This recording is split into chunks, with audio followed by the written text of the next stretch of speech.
Om Sadashiva Samarambam Shankaracharya Madhyamam Asmadacharya Paryantam Vande Guru Paramparam Ishvaro Guratmeti Oti Veda Vimagine Vyomabda Vyapta Dehaya Dakshinamurtaye Namaha Sarva Vedanta Sedanta Gocharam Tamagocharam Govindam Paramanantam Satguru Pranatoshmaham Om Shanti Shanti Shanti Om. Namastê, bem-vindo a todos do Vedanta Brasil. Na nossa classe de Panchadasi, nós reiniciamos do verso 262, nós estamos ainda abordando os versos desse capítulo 6, referentes a alguns apontamentos, né, ou indicações da pessoa liberata, né, a pessoa com autoconhecimento. Então, no verso 262, dando continuidade a essas exposições do Yanni, Vidyaranya diz que quando se percebe que o ser pleno, né, o ser original e o ser refletido, a consciência original e a consciência refletida são diferentes, desejos e medos não têm efeito. Né? Então, quando se percebe que o ser e o ser refletido são diferentes, desejos e medos não têm efeito. Então, esse é um verso interessante que precisa ser bem contextualizado, né? Porque, como nós sabemos, o objetivo, né, e a declaração mais importante do Vedanta é aquela que aponta para o fato de que não existe diferença entre o Jiva-Atma e Paramatma. Que o Jiva-Atma é o ser, né, em sua real natureza. Então, aqui nós temos um verso que, aparentemente, né, contradiz essa declaração importantíssima, a mais importante dos Upanishads, né? Aham Brahmasmi, né? I am Brahman, o Jiva é Brahman. Quando se percebe que o ser pleno, o ser original e refletido são diferentes, aí sim os desejos e medos são neutralizados. Então, o que ele está querendo dizer? Né? Já que as declarações finais dizem que Jiva-Atma é Paramatma, né? Mas aí, de novo, nós entramos, né? Nós temos que lembrar aquela declaração, aquele outro aspecto dos ensinamentos que dizem que Jiva-Atma é Paramatma, mas Paramatma não é Jiva-Atma, ok? Eu não quis entrar nesse texto, nesse verso ontem, porque ele requer um pouco mais de elaboração, né? Então, o Jiva-Atma é Paramatma em sua real essência, em sua real natureza, identidade, né, primordial, em sua natureza absoluta, ele é Paramatma, ele é essa consciência não dual, a única consciência, a única existência que existe.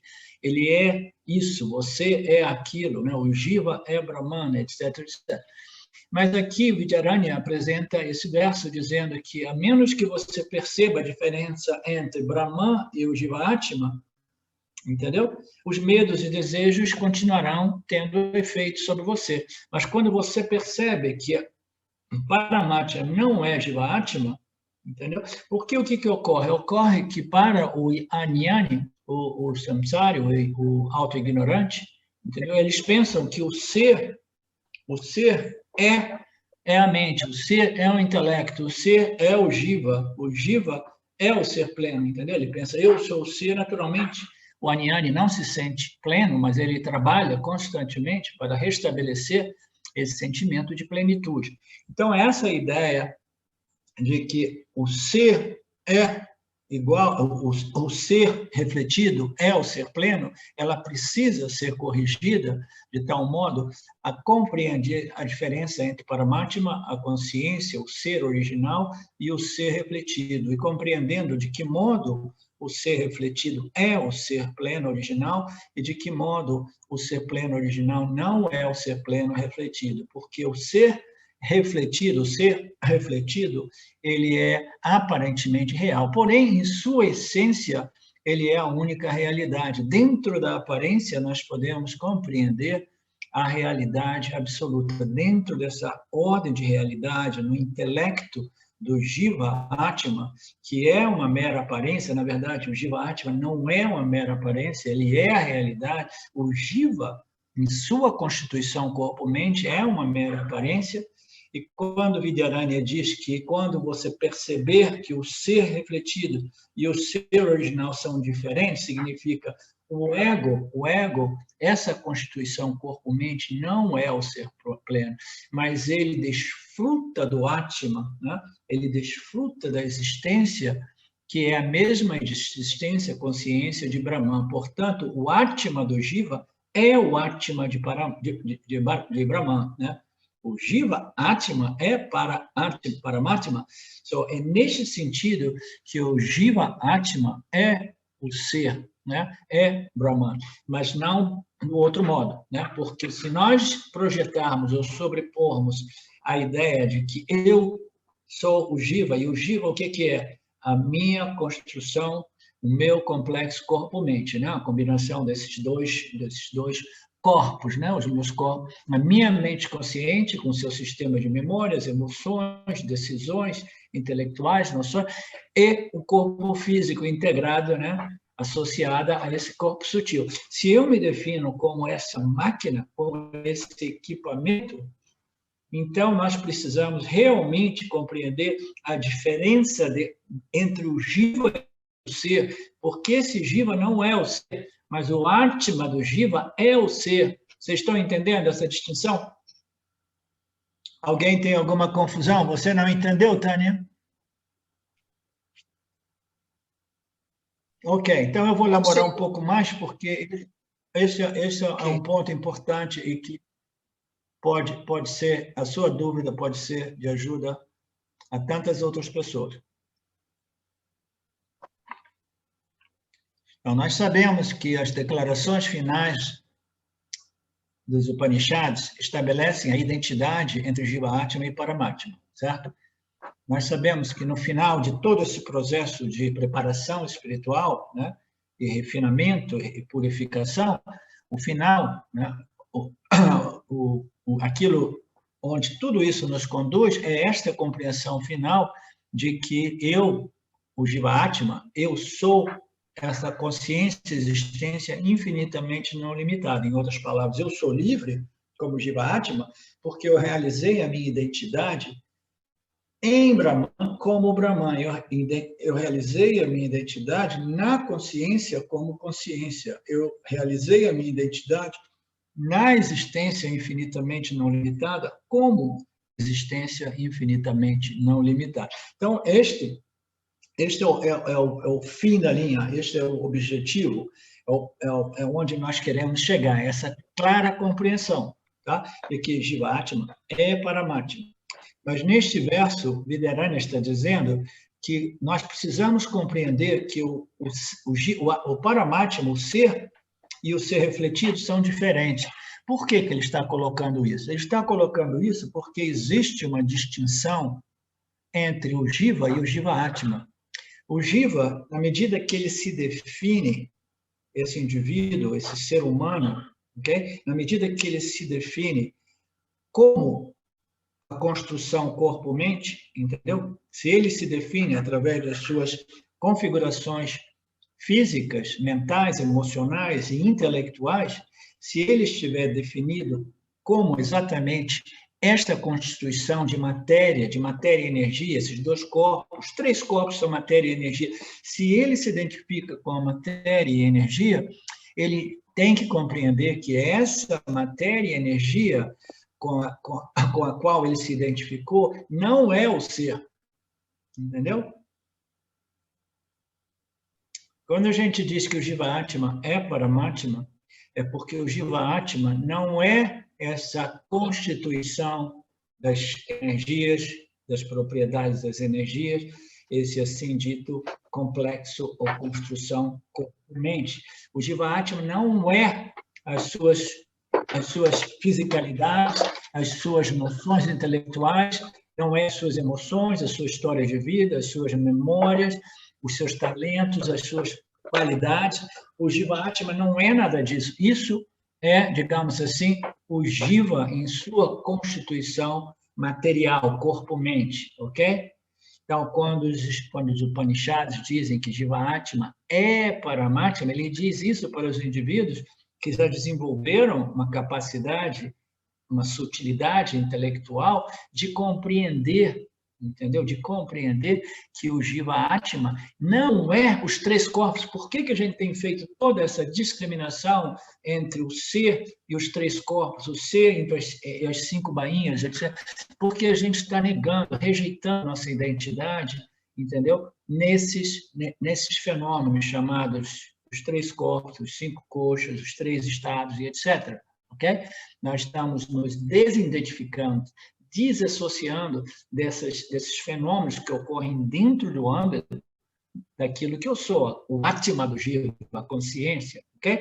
Então, nós estamos fazendo essa distinção sutil, de modo que a gente possa compreender que não existe nenhuma contradição no que o Vidyarani está dizendo. O Vidyarani está dizendo que você precisa compreender que o ego, o que é o ego? O ego é o Atma do Jiva, ainda sob o feitiço de Maya, identificado com esta construção corpo-mente. Ele pensa que ele é essa constituição corpo-mente.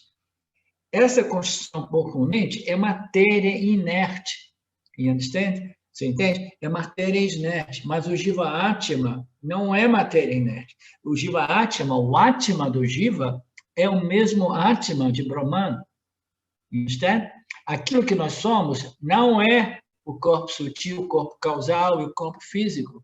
Esses três corpos, eles são o instrumento através do qual a consciência, o Brahman, o Paramatma, se manifesta, né, refletido nesta configuração de três corpos. Okay? Então, nós somos Jiva Atma, é Paramatma, porque o Jiva Atma, em realidade, é Atma. Atma significa o ser. You understand? Mas se esse ser que nós somos estiver sob o poder de Maya, totalmente identificado com esse aparato corpo-mente, que é matéria, então ele identificado com matéria, ele não é a consciência original. É por isso que Vidyarani está falando assim, quando você perceber que este ser, que o ser original e esse ser do Jiva refletido, que é um fenômeno de reflexo, identificado com o aparato, eles são diferentes. Então, o que ocorre no mundo espiritual, muito frequentemente, é que as pessoas se dizem iluminadas e eles ficam projetando ou sobrepondo o Jiva no ser, dizendo, eu agora sou o ser e eu sou um Jiva super iluminado, eu sou um Jiva muito sábio, etc, etc. Entendeu? Isso é uma sobreposição de Mithya em Satya, entendeu? Que alguns versos mais na frente irão abordar, tá? Então, a distinção que eu quis fazer aqui é de compreender que não existe nenhuma contradição entre esta declaração do Vidyarani aqui e as declarações final, o mantra final, o Mahavakya final dos Upanishadas que diz que o Jiva Atma é Paramatma, ok? Ele é Paramatma na sua essência, no espírito. O espírito de Jiva Atma é o espírito, porque existe somente um espírito, existe somente uma consciência, uma existência e, portanto, ela é infinitamente ilimitada, porque existe somente esta consciência, este Atma, ok? Que se manifesta como Jiva, mas fundamentalmente ele é Paramatma, ok? Eu espero que tenha ficado mais claro. Ficou sim, obrigada.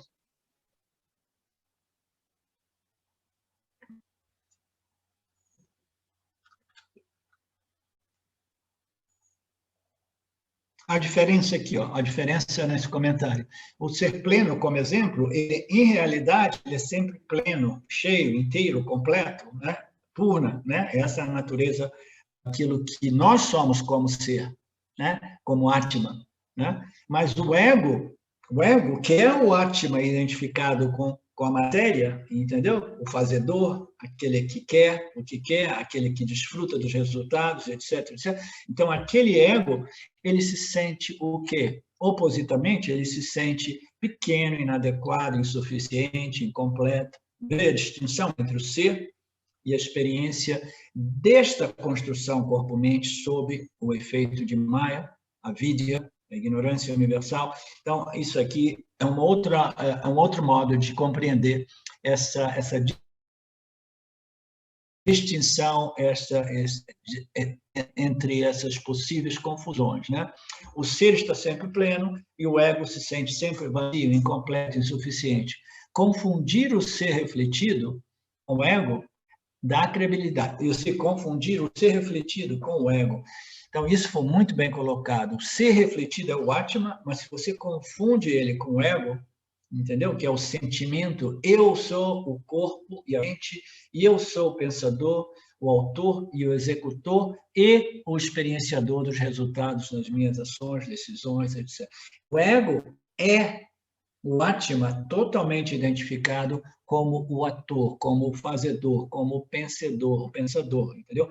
E aquele que vai desfrutar dos resultados de suas ações, né? Então, confundir o ser refletido, que é o Atma, com o ego, dá credibilidade aos desejos e medos. Você pegou o quê? Você pegou o ego e sobrepôs ele no Atma e disse assim, agora eu sou um ego iluminado e agora eu posso realmente, né, desfrutar ou me deliciar com todos os desejos que ocorram na minha mente, porque agora eu tenho a desculpa espiritual, né? Não, eu sou o ser, existe somente o ser, portanto, nada pode me limitar, portanto, eu posso simplesmente fazer ou simplesmente me enganjar, me deliciar com todos os desejos que ocorram em minha mente, né? O verso seguinte diz que, pela força do karma frutificante, um conhecedor, um Jnani, o conhecedor é o conhecedor de quê? O conhecedor de sua real natureza. O Jnani, que significa conhecimento, mas no âmbito do Vedanta, Jnana significa autoconhecimento, conhecimento da minha natureza como espírito, como consciência, existência ilimitada, né? Pela força do karma frutificante, um conhecedor será visitado pelo desejo por objetos, mas isso não o compele à ação, né? Então, esse é um verso muito bacana, que diz respeito ao Sanchita Karma. Sanchita Karma são os karmas que permanecem depositados ainda no corpo causal do indivíduo, mesmo após o autoconhecimento. Após o autoconhecimento, alguns desses desejos, aqueles mais profundamente arraigados, eles muito frequentemente eles sobrevivem esse evento chamado autoconhecimento, e eles vão continuar aparecendo na mente consciente do Jnani como um desejo de agir, um desejo de fazer, um desejo de obter, um desejo de experimentar, de experienciar, etc, etc, né? Então, esse desejo por objetos, eles podem vir à tona devido à força kármica dos sanchitas, todos aqueles resíduos ou resquícios de ignorâncias que sobreviveram a este processo de jnana, entendeu? De compreensão de minha natureza como espírito, a consciência plena e ilimitada. Eu compreendi isso, mas ainda assim, alguns resquícios de ignorâncias ainda fazem pressão. Então, o Vidyadhana está dizendo que, devido a essa força kármica, né, desses sanchitas karmas, que ainda devem frutificar, porque eles não foram neutralizados através do jnana. Vocês já me ouviram fazer referência a esse fenômeno, que é o fato de que esse autoconhecimento ele inicia a nível puramente racional, intelectual, né? A gente compreende. Aí, na medida que a gente vai compreendendo, essa compreensão é livre de dúvidas, de suspeitas e desconfianças, né? E ela é livre de abstrações e vaguezas, etc. Esse conhecimento ele vai transformando o modo qual o Jiva ele se relaciona com o mundo, porque ele se relaciona de uma outra plataforma agora. Ele se relaciona na plataforma de que, não, eu sou a consciência, eu não sou a mente, o intelecto e o corpo. Okay? Então, essa transformação gradual, ela vai se estendendo na medida que esse conhecimento, que no início é meramente racional, teórico, intelectual, ele vai se tornando um conhecimento firme, sólido, claro e sempre presente, e esse conhecimento vai transformando o modo qual o Jiva interage com o campo e imediatamente ele não somente ele já neutraliza, ele já queima ou dissolve ou cancela um monte daquelas tendências ou vasanas fundadas na crença da dualidade, na ignorância, né, da crença de que eu preciso disso e daquilo, eu preciso realizar os meus desejos para experimentar a minha plenitude, o meu purna. Então, todas aquelas vasanas já começam um processo de dissolução com o processo de assimilação desse autoconhecimento. Então, quando esse autoconhecimento é claro, é firme, é presente, então o que ocorre é que ele ainda mais profundamente neutraliza essas vasanas, entendeu? Essas vasanas que são depositadas, essas vasanas que residem no corpo causal do indivíduo, do Yoni. As vasanas estão no corpo causal e o autoconhecimento ocorre no corpo sutil, na minha mente, né, no intelecto, né, um intelecto altamente purificado, altamente sutilizado, ele discrimina o ser, né, do intelecto mesmo, ele discrimina da mente, ele discrimina dos 3 corpos, dos 5 corpos, ele realiza, ele reivindica a sua identidade como a consciência, e neste processo, né, de reconhecimento e reivindicação, muitas dessas vasanas são neutralizadas, mas ainda assim, algumas delas sobrevivem. Então, vocês já me viram dizer que esse autoconhecimento ele precisa, né, de um ponto de vista analógico ou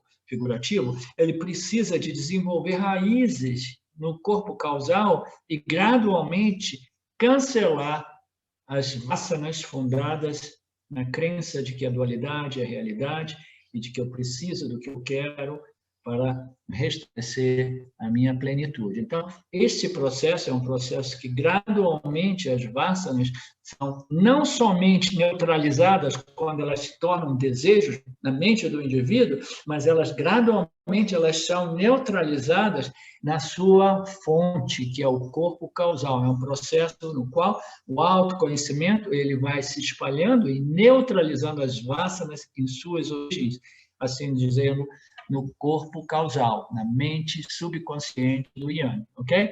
Então, pela força do karma frutificante, esse sanchita que vai se manifestando, o Yoni, ele ainda pode, ele será visitado. Veja bem, isso aí são escrituras, esse texto foi escrito por Vidaranya uns 700 anos atrás, né? Foi 700? 700 anos atrás. E são todos eles baseados em passagens dos Upanishads, que foram escritos milhares de anos atrás. Então, não existe nada de novo no Vedanta. É importante que a gente compreenda isso. Esse é um corpo de conhecimento que existe sempre existiu por milênios, entendeu? E jamais foi realmente modificado. Os Yanis vão apresentando analogias novas, exemplos novos, explicações um pouco diferentes, de acordo com a cultura local também, mas não existe nada de novo. Isso aí foi escrito, isso aí são passagens dos Upanishads que ocorreram milhares de anos atrás. Pela força do karma frutificante, o Yoni ainda será visitado por desejos, entendeu? Por objetos de experiências, mas isso não o compele à ação. Então, o que significa que não o compele à ação? Porque, por outro lado, nós já compreendemos que até mesmo o Yoni, ele é movido por desejos. Ninguém vive sem desejos, né?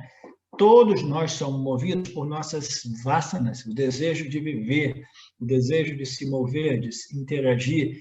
Cada Yoni vai ter um temperamento, uma característica diferente, como nós sabemos, alguns Yonis serão extremamente passivos, né, e contemplativos, sem nenhuma tendência à ação, outros serão muito ativos, muito, né, interativos, como Shimaya, como o próprio Vidaranya, Shankara e tantos outros, Ramji, etc. Então, são Yanis que são muito ativos, né, muito rajásicos também, né? Então, dependendo da natureza, esse indivíduo ele vai agir, entendeu?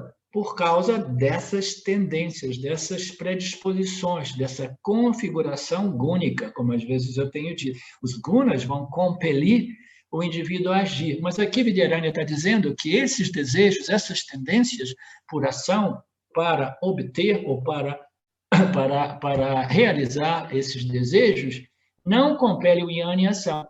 não compele, mas ainda assim o Yoni, muitos dos Yonis agem, né?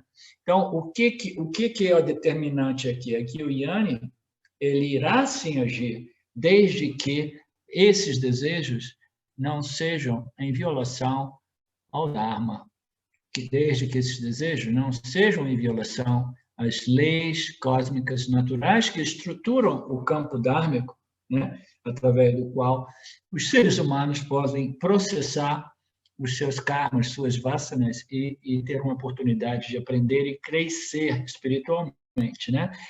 Então, ele vai ser visitado por esse desejo, mas ainda assim ele é livre de agir, né?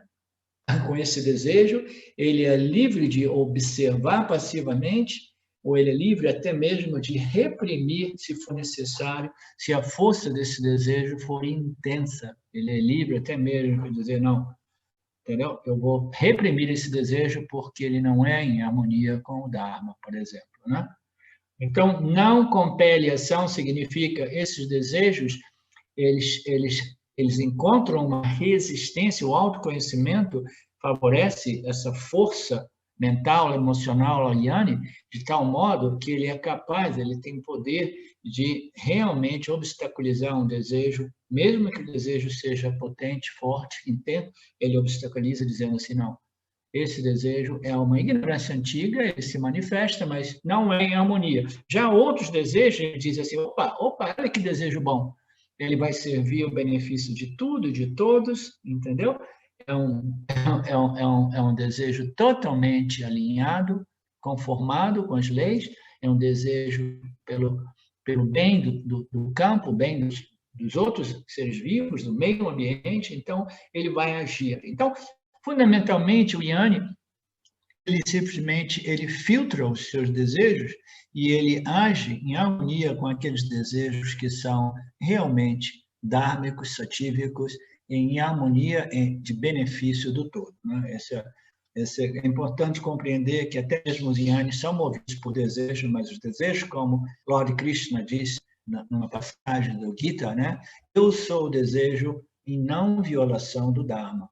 Né? Eu não tenho nenhum problema com os meus desejos, eu conformei, eu harmonizei os meus desejos com o Dharma, portanto, eu ajo, entendeu? Porque a minha natureza é ação. Já existem outros Yanis, né? O Ramana Maharaj, sempre sendo o exemplo principal, que a natureza dele é passiva, é contemplativa, é simplesmente aquela natureza de permanecer, né, observando, testemunhando, né, irradiando o seu amor, a sua compaixão por todos os outros seres. Né? Tem uma mão aqui? Tem alguém que quer falar alguma coisa? Eu, professor? É você, Betânia? Sim. Professor, estou com uma dúvida. Se alguém se percebe, né, como essa luz, né, como esse Atma, né, que é imutável, que revela tudo, mas parece que a identidade, agora que não é mais corpo-mente, é nessa luz, e ainda tem uma separação com os objetos, como se os objetos fossem vistos como outra coisa, não como não dual. Isso seria o quê? Seria uma identificação com o reflexo, de que eu sou o reflexo, ou isso é uma vasana, um pensamento só sobre, eu sou a luz e aquilo é objeto, separado de mim? Queria saber Então, se... esse é um ponto interessante, Betânia, porque é importante, né, essa realização de que eu sou a luz do iluminador, eu sou essa consciência que brilha no intelecto humano e ilumina o meio ambiente dos meus agentes jivas, né? Então, cada jiva ele vai perceber o mundo e se esse jiva ele começa a se identificar com a luz do iluminador, já é o primeiro passo importante, né? Então, você sabe que você é a consciência, você não é o intelecto, é a consciência que está iluminando, não é o intelecto que está iluminando. O intelecto ilumina indiretamente, mas a luz do sol pertence ao sol, não pertence à lua, Quando nós vemos a luz da lua, a gente precisa de discriminar e saber, essa é a luz do sol. Você me diz que você compreende que a sua luz não é o reflexo, mas a sua luz é o ser, e você é o ser.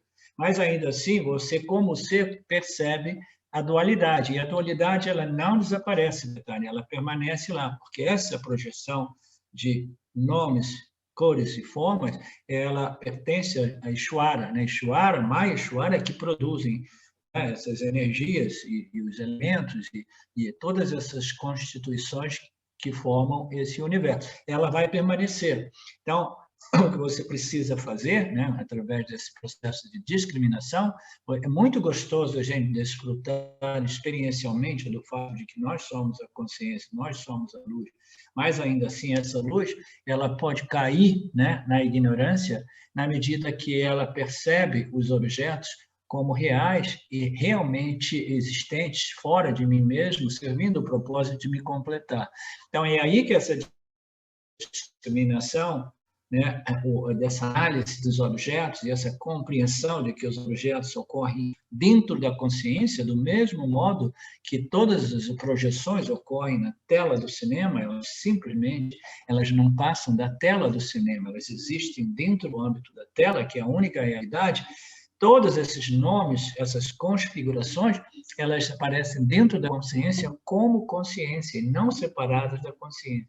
Portanto, essa dualidade ela precisa ser compreendida como um trick, né? Um truque de Maya, uma ilusão criada por Maya, entendeu?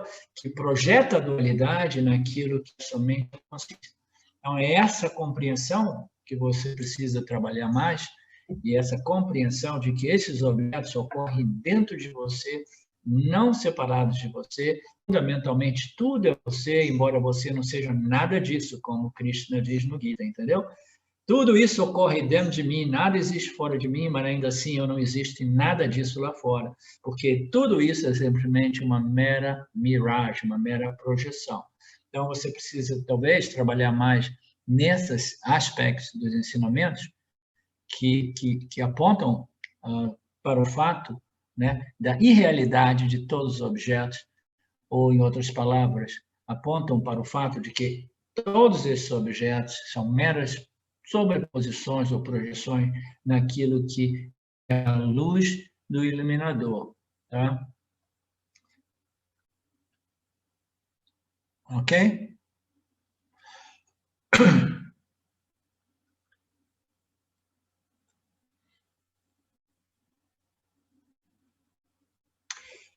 Ok, o verso 263, quando a identidade do Jiva muda do ser refletido para a consciência original, plena, inteira, imutável, quando a identidade do Jiva muda do ser refletido para a consciência, o Jiva-Atma fica resistente ou até mesmo indiferente, ok? O Jiva-Atma ele fica resistente aos desejos, ele fica até mesmo indiferente na medida que este yana vai enfraquecendo esses desejos, enfraquecendo, até que esses desejos se tornam simplesmente, absolutamente irrelevantes e não perturbantes, ok? Inicialmente, os desejos podem perturbar, mas o yana, né, este autoconhecimento, ele produz uma força, uma resistência intelectual, emocional, de tal modo que o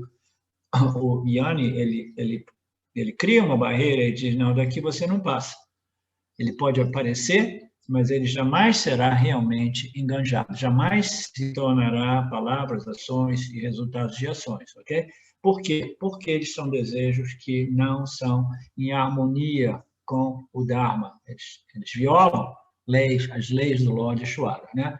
Então, quando a identidade do Jiva, né, ela se transfere para a consciência, esse mesmo Jiva, que agora é o Jiva Atma, ele compreendeu que ele é o Atma do Jiva, ele fica resistente ou até mesmo indiferente aos desejos mais arraigados do corpo sutil.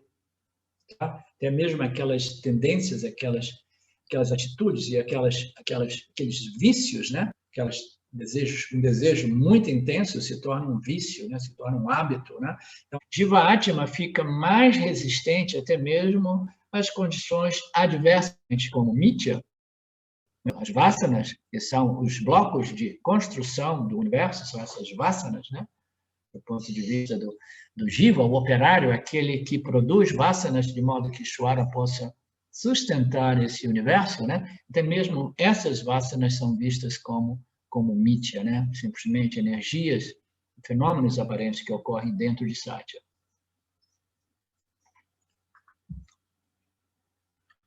No verso seguinte, mesmo antes do autoconhecimento,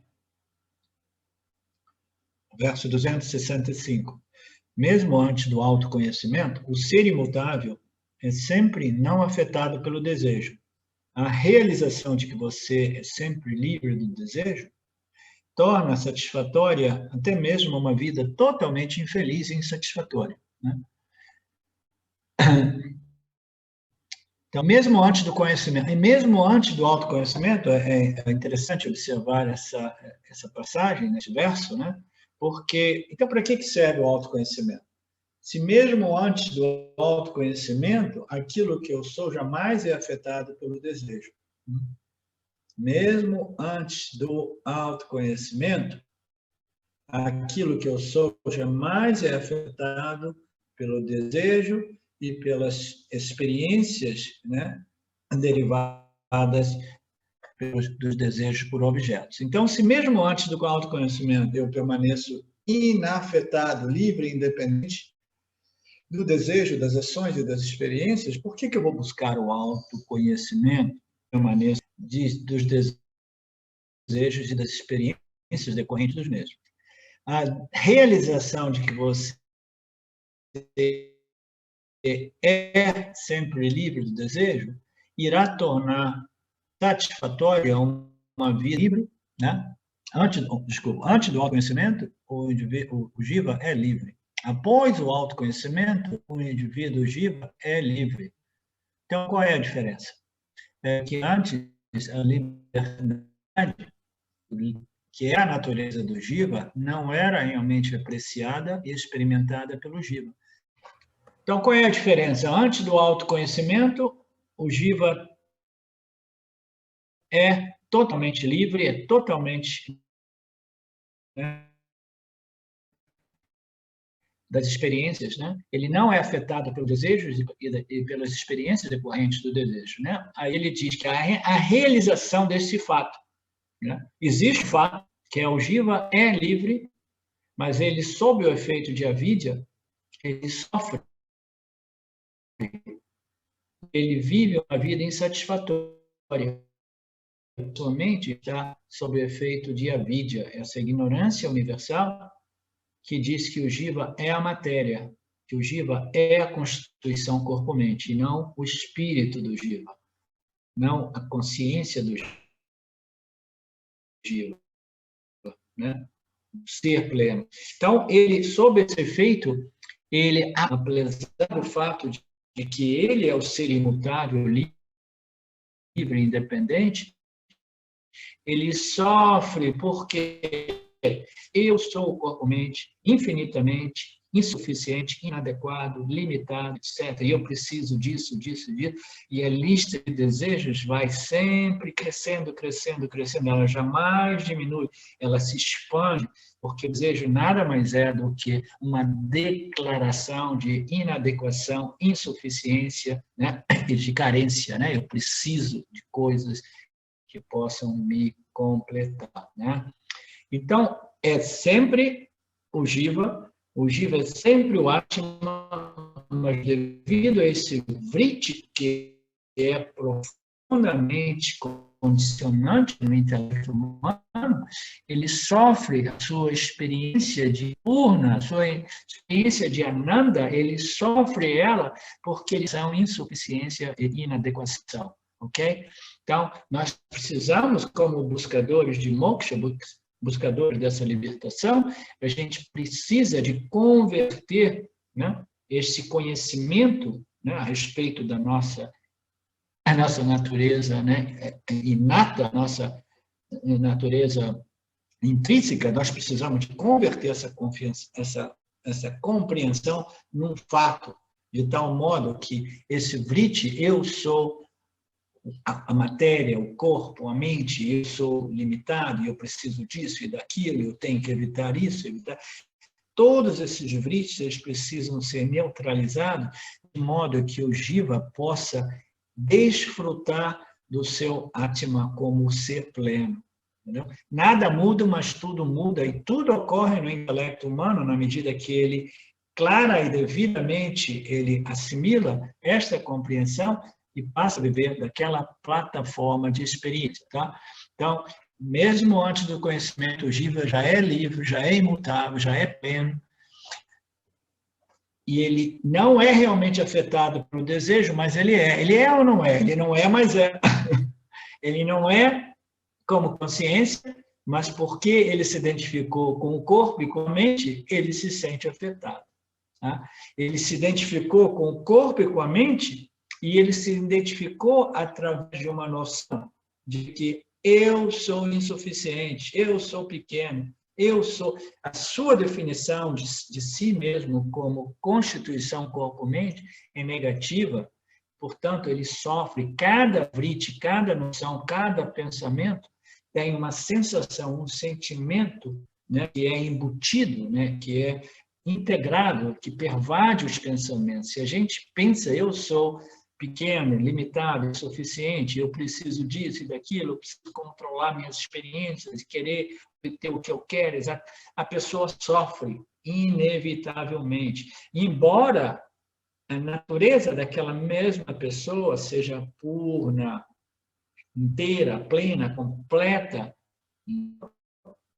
ilimitadamente, né? Livre, né? A natureza é aquela, mas essas sobreposições desses vritis, desses pensamentos, dessas noções autolimitantes, autoinsultantes, irão criar uma vida insatisfatória. Né? Após a realização, que não é realmente simplesmente uma compreensão intelectual, mental, racional, após a realização de que você é esse ser livre, infinitamente não limitado, né? E você é livre dos desejos e de todas as experiências decorrentes dos mesmos.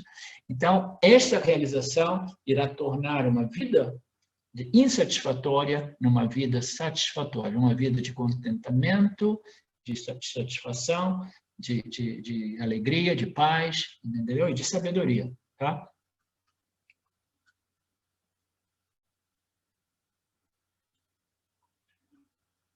Este ser está sempre presente, é o ser que existe em tudo, esta consciência, o surgimento de cada desejo é uma oportunidade de voltar esta consciência, esta atenção do jiva para o conhecedor do desejo, o conhecedor do objeto de experiência. Ao investigar e entender a natureza do conhecedor, fica mais claro que o ser é sempre livre e independente dos desejos e das experiências decorrentes dos mesmos. Quando você vê que você é pleno e livre, o jogo dos desejos de você perde o seu poder vinculativo. Quando você vê que você é pleno e livre, o jogo dos desejos, a força, a tirania dos desejos enfraquece e elas perdem esse poder tirânico, vinculativo, né, que, em geral, governa e opera a vida de todos os aniantes. Tudo bem aí? Sidem, tudo bem? Te vejo meio pensativo. Tudo tranquilo? Nenhuma dúvida? Eu tenho uma dúvida, professor. Posso falar? Quem é que está duvidando? É aí? o Carlos Seabra, eu. Oi, Carlos, tudo bem? Diga aí, querido. O senhor falou que o conhecimento intelectual não é suficiente para atingir o objetivo.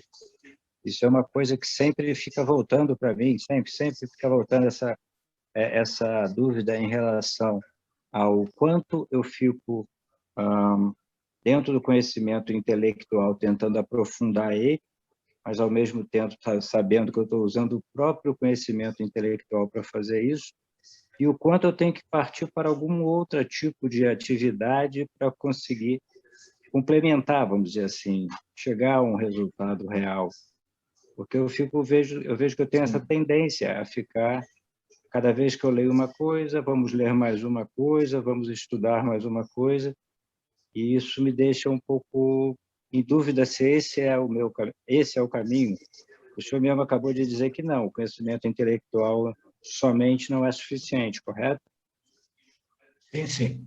E é importante compreender que o Vedanta não é, os Upanishads, não se trata de teoria e prática, entendeu? Não se trata de ensinamentos teóricos, acadêmicos e depois de prática. Existe uma noção que pervade o mundo espiritual, é que o Vedanta é lindo, maravilhoso, mas no final das contas, depois eu preciso de alguma experiência mística que possa confirmar, validar esses ensinamentos. Isso é uma questão muito corriqueira, né? Muito comum, tá? A maioria das pessoas pensam nessas linhas, né? Agora, então, eu preciso realmente de abandonar esses estudos, essas reflexões e essas contemplações e me dedicar, de repente, ao silêncio, ao samadhi, outras experiências que possam realmente solidificar essa compreensão intelectual. Não é assim, entendeu? A conversão do conhecimento intelectual em conhecimento de fato, conhecimento que às vezes nós não temos palavras para descrever. Muitas vezes eu costumava usar a palavra conhecimento existencial, algumas vezes, né?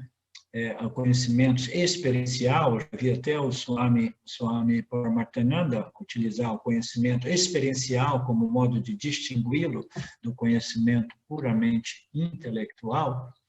Esse conhecimento, que é uma conversão do conhecimento intelectual ao conhecimento direto e imediato, é tecnicamente descrito como a Paroksha Jnana, que é um conhecimento livre de qualquer obstáculo. E os obstáculos são nada mais, nada menos as nossas resistências, as nossas dúvidas que dizem, ok, eu começo a acreditar que eu não sou a mente e o corpo, que eu sou essa consciência, eu compreendi a lógica, eu acredito que, de repente, os Upanishads têm razão, eu sou essa consciência que brilha no intelecto, eu compreendo isso, etc., etc., mas eu não estou totalmente convencido.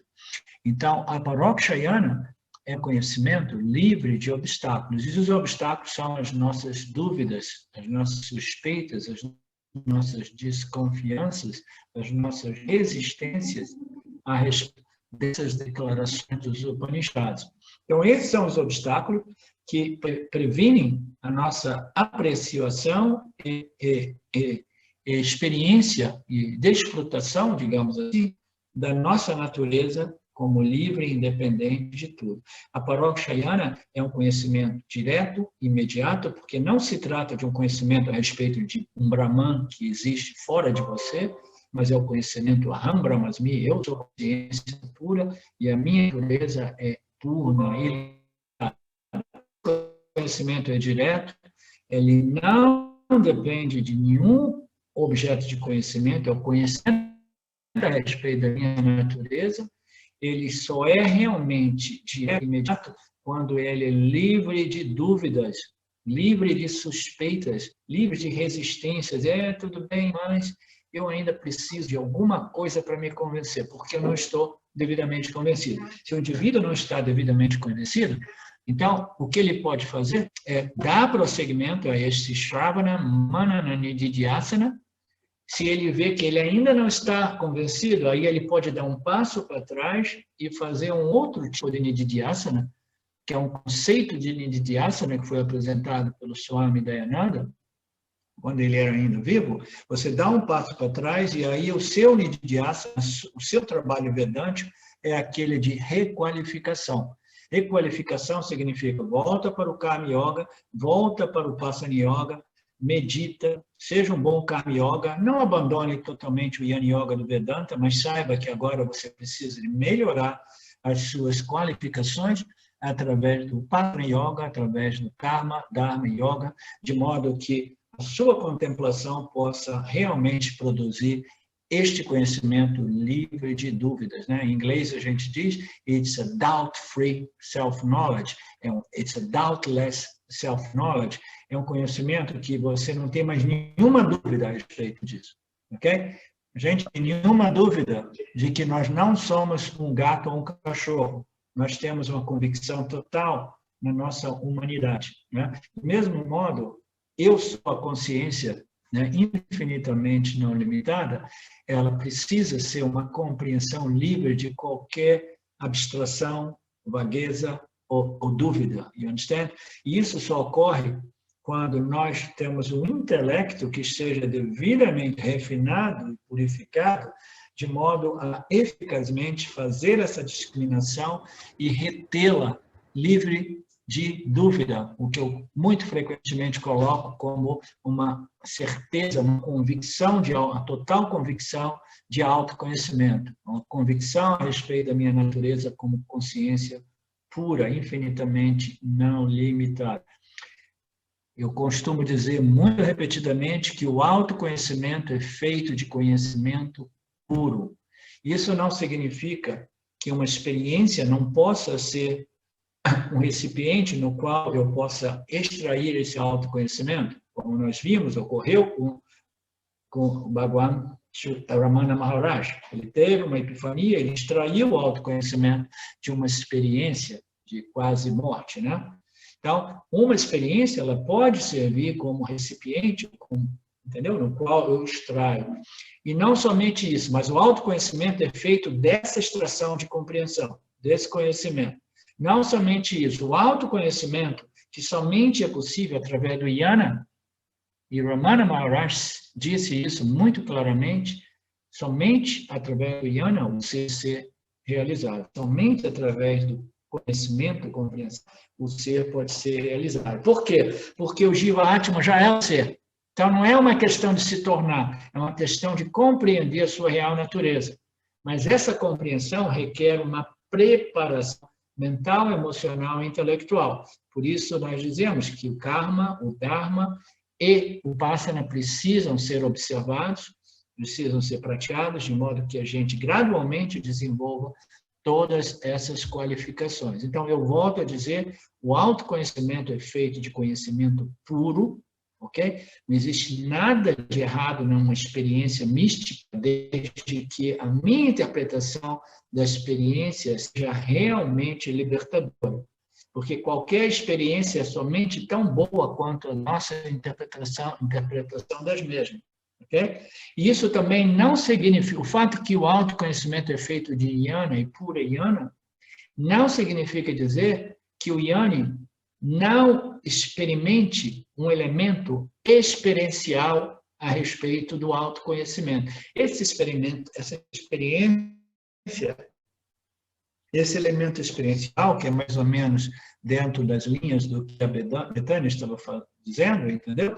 É essa sensação do reflexo da consciência na mente do indivíduo que ilumina as nossas transações, e essa experiência ela é válida, ela é crescente, entendeu? Até que ela não seja mais necessária.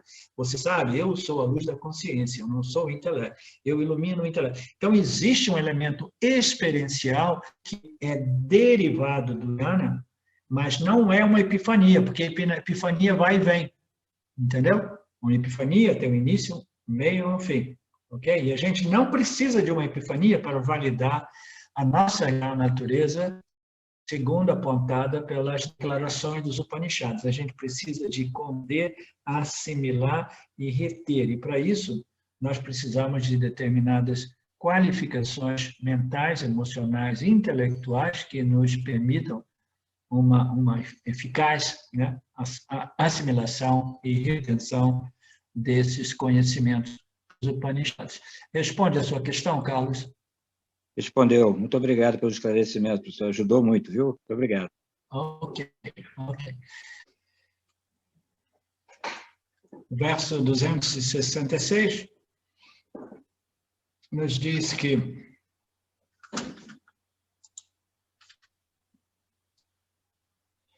o nó da ignorância faz com que rajas e tamas dominem a mente. Né?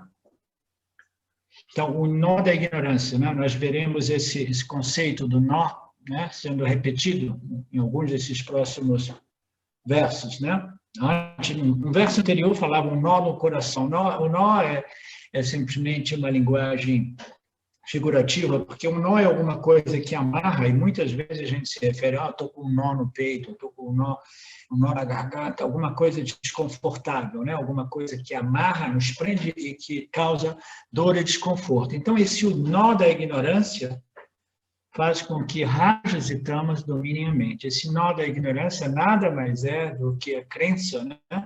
De que eu preciso dos meus, de haver, de obter, de manter os meus objetos de desejo, né? E evitar os meus objetos de aversão. Então, essas duas energias, rajas e tamas, elas dominam a mente e elas são, em realidade, a causa da ignorância.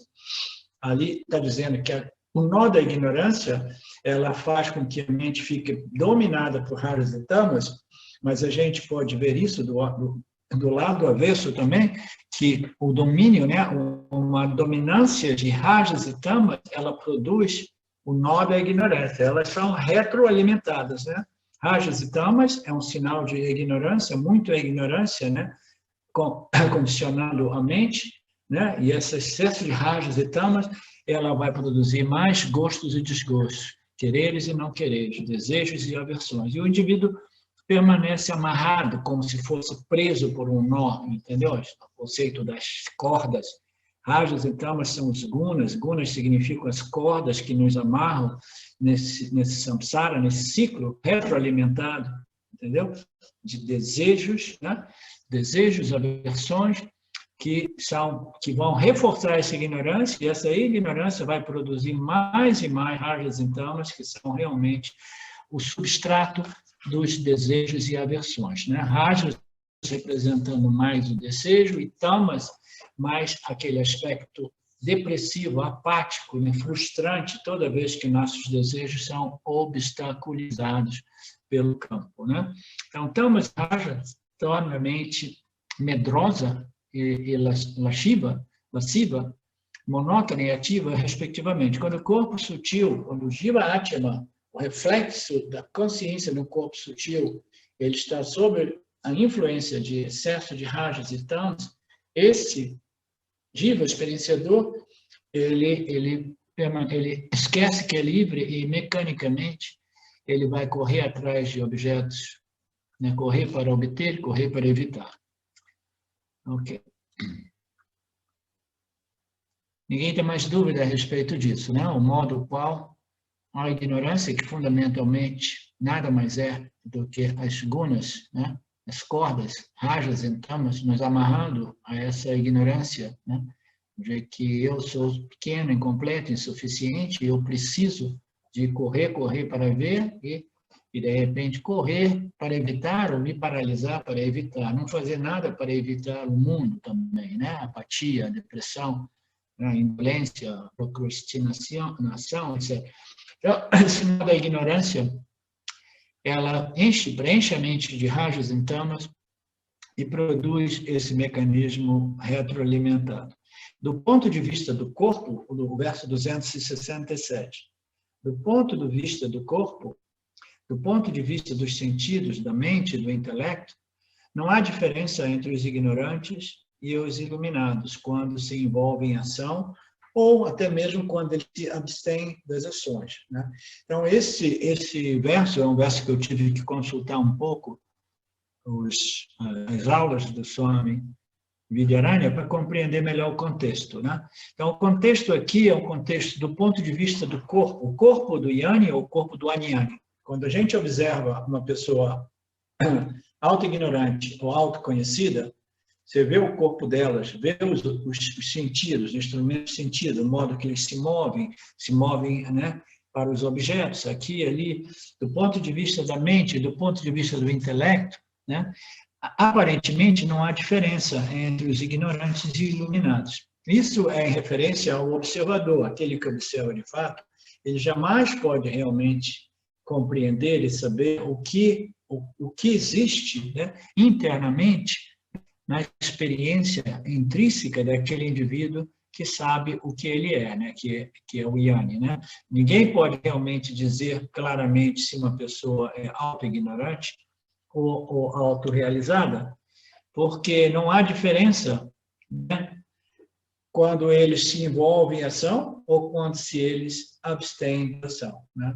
Então, isso dá margem para muita confusão no mundo espiritual e dá margem para muitos pseudo, né, ou fake gurus, né, no mundo espiritual, porque existe uma noção, né, uma noção mais ou menos generalizada de que o iluminado é aquele que não faz nada, né? Em alguns círculos, eles dizem, não, o iluminado é não somente aquele que não faz nada, mas é aquele que não diz nada, porque se você diz é porque você não sabe. Vocês já devem ter ouvido, né, falar sobre esse conceito. Ah, aqueles que falam é porque não sabem, né? E aqueles que sabem não falam. Então, tudo isso é mito, né? Tudo isso é fantasia, é mal entendido, né? São compreensões, né, errôneas da natureza do Jnana e do Jnani.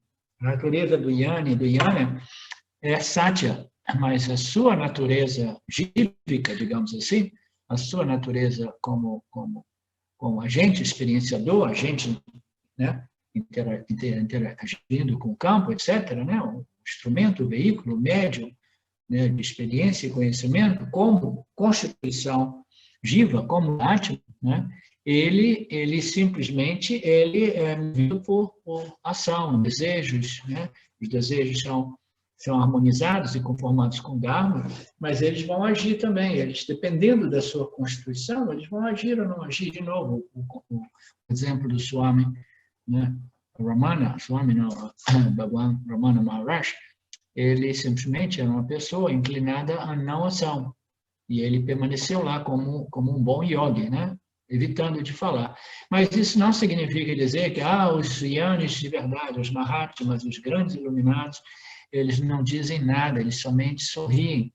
Então, o que ocorre no mundo espiritual é que tem uma montanha de pessoas, né, seguindo esse modelo, que é um modelo muito bem ensinado naquela escola da Califórnia de como se tornar um guru, que é o ponto mais importante: você não fale.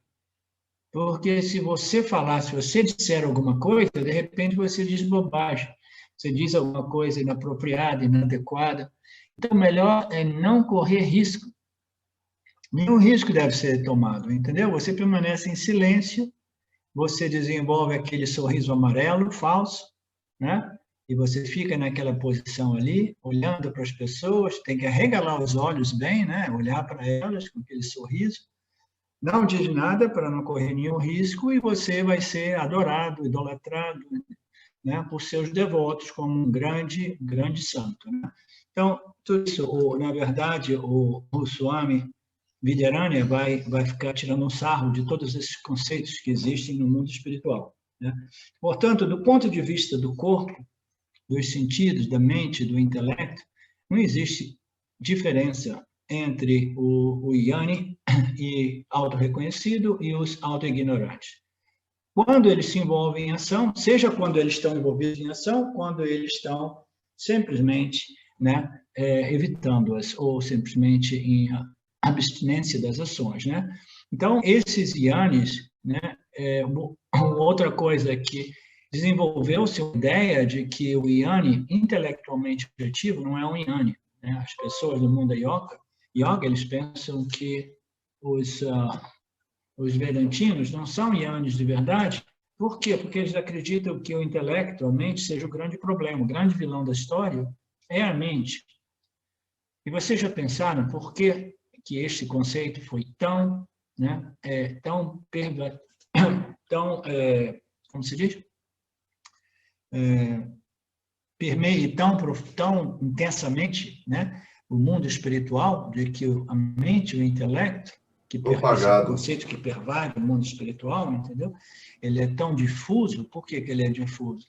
Porque todo mundo, em geral, experimenta uma mente perturbada, uma mente aflita, uma mente em dificuldade, uma mente deprimida, uma mente cheia de ansiedade, de aflições, expectativas, toda aquela condição mental humana, ela é a experiência de 99% dos seres humanos. E quando as pessoas vão buscando uma solução no campo, no mundo espiritual, a primeira dedução delas é assim, não, o problema é a mente, o problema é o intelectual, o problema é pensar. Então, qual é a solução? Parar de pensar. Se você para de pensar, então você tem que parar de quê? De agir. Porque se você não pensa, você não age, né? Então, nós temos essa noção de que a mente, os pensamentos e as ações são os vilões da história. Mas não é assim, como a gente sabe, né? O problema não são os pensamentos, o problema não é a nossa capacidade intelectual, mental. Tudo isso foi criado por Ishvara com um propósito único. Se a mente fosse o problema, entendeu? Ishvara não teria produzido a nós essa mente, esse intelecto, como o único veículo possível através do qual o autoconhecimento e a libertação é possível. Então, você querer destruir a mente, evitar as ações decorrentes dos pensamentos das mentes, entendeu?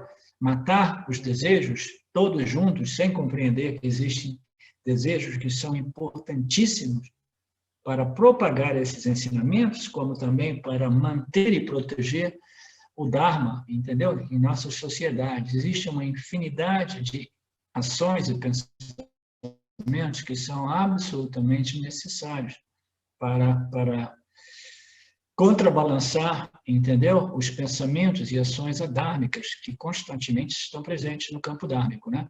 Então, as pessoas pensaram que o problema é a mente, então vamos destruir a mente, vamos evitar a ação, vamos evitar os pensamentos. Não, isso não é o problema, o Vedanta veio para corrigir tudo isso, é por isso que o Vidyaranya vai tirar um pouco de sarro desses conceitos, entendeu?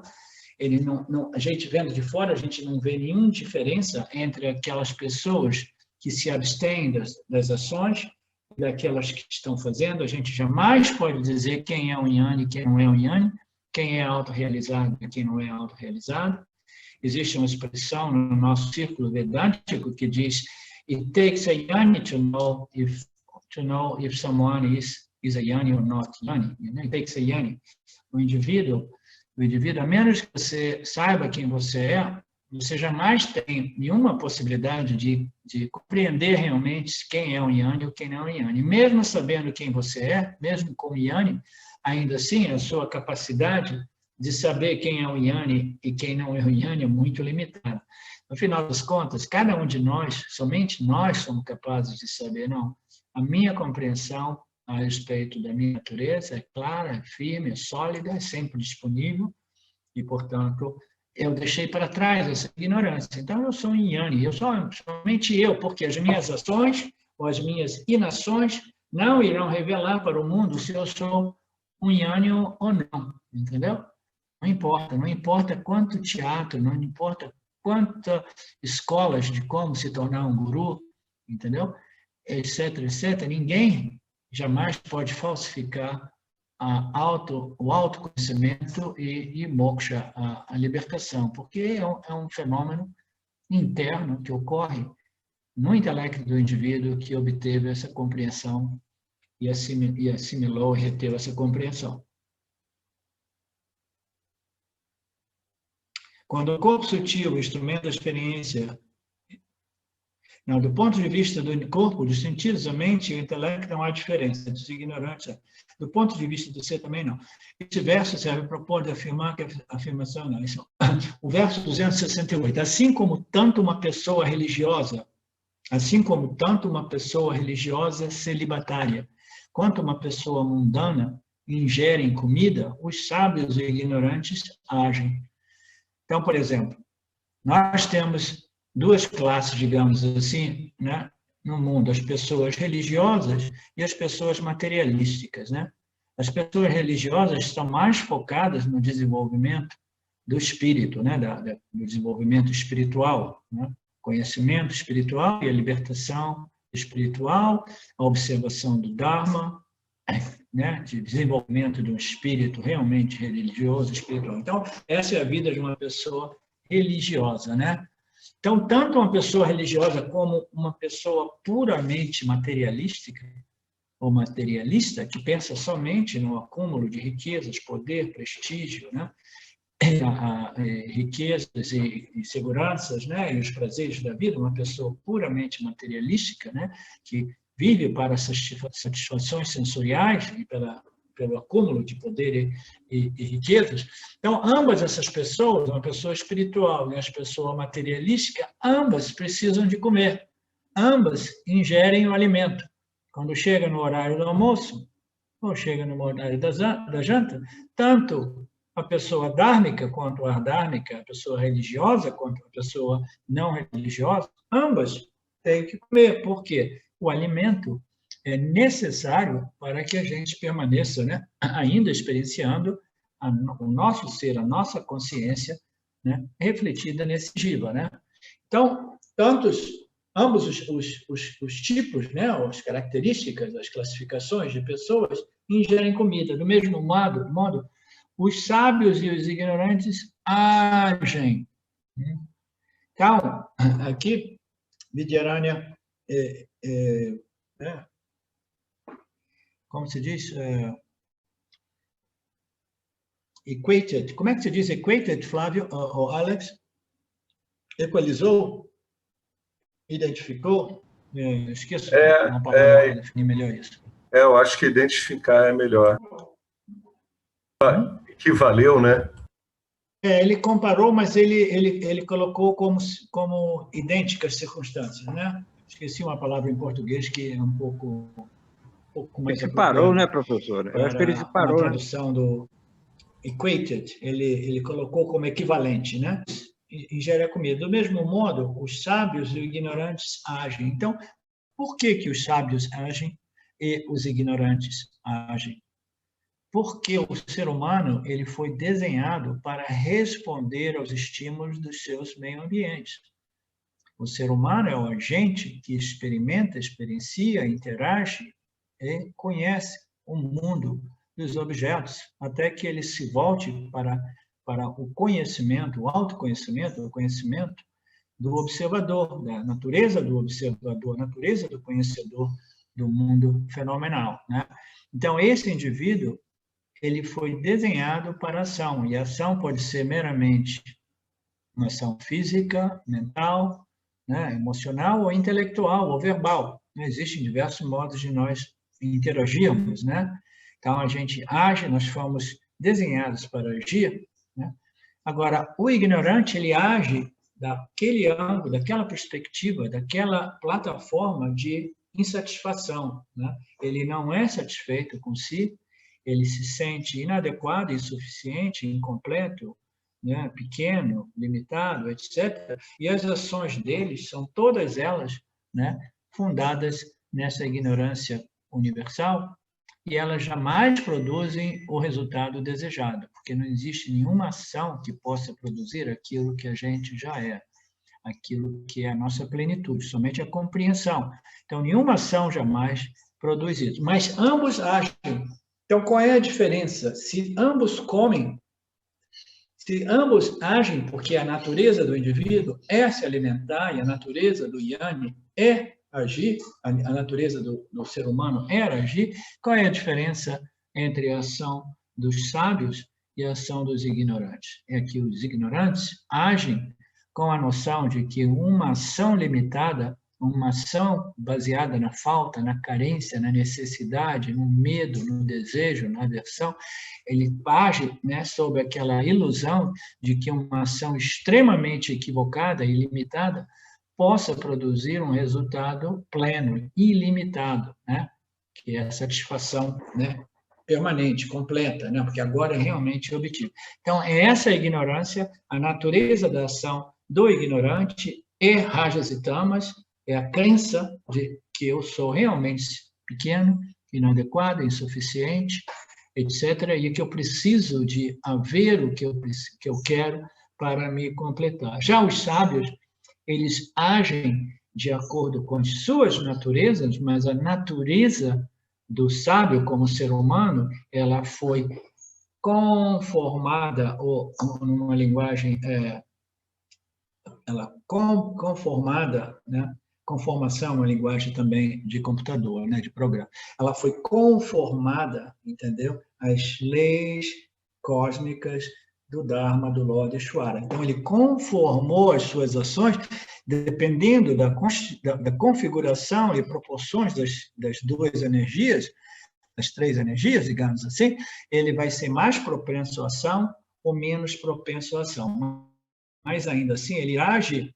Mas qual é a diferença? Ele já não age mais para obter a plenitude, ele age a partir da plenitude, da compreensão de sua plenitude. Ele já não age mais para buscar a felicidade, ele age a partir da felicidade. As suas ações são conformadas a essas leis dármicas e foram conformadas aos ensinamentos espirituais dos Upanishads, que declaram que a natureza de tudo é somente a consciência. A consciência é plena, mas ainda assim a consciência ela aparece, né, em Mitya como um indivíduo jiva que foi desenhado para agir, e a ação do sábio é uma ação baseada na compreensão de sua plenitude, né? Então ele compreende que essa ação ela parte, né, originalmente de Satya. Maya faz com que a consciência, apareça como jiva, e essas ações dos jivas elas precisam ser conformadas ao Lorde desta ordem de realidade aparente, o assim chamado o Lorde Ishvara, com suas leis que regulam, que estruturam e que controlam, né? Todas as suas leis que controlam as nossas experiências humanas, né?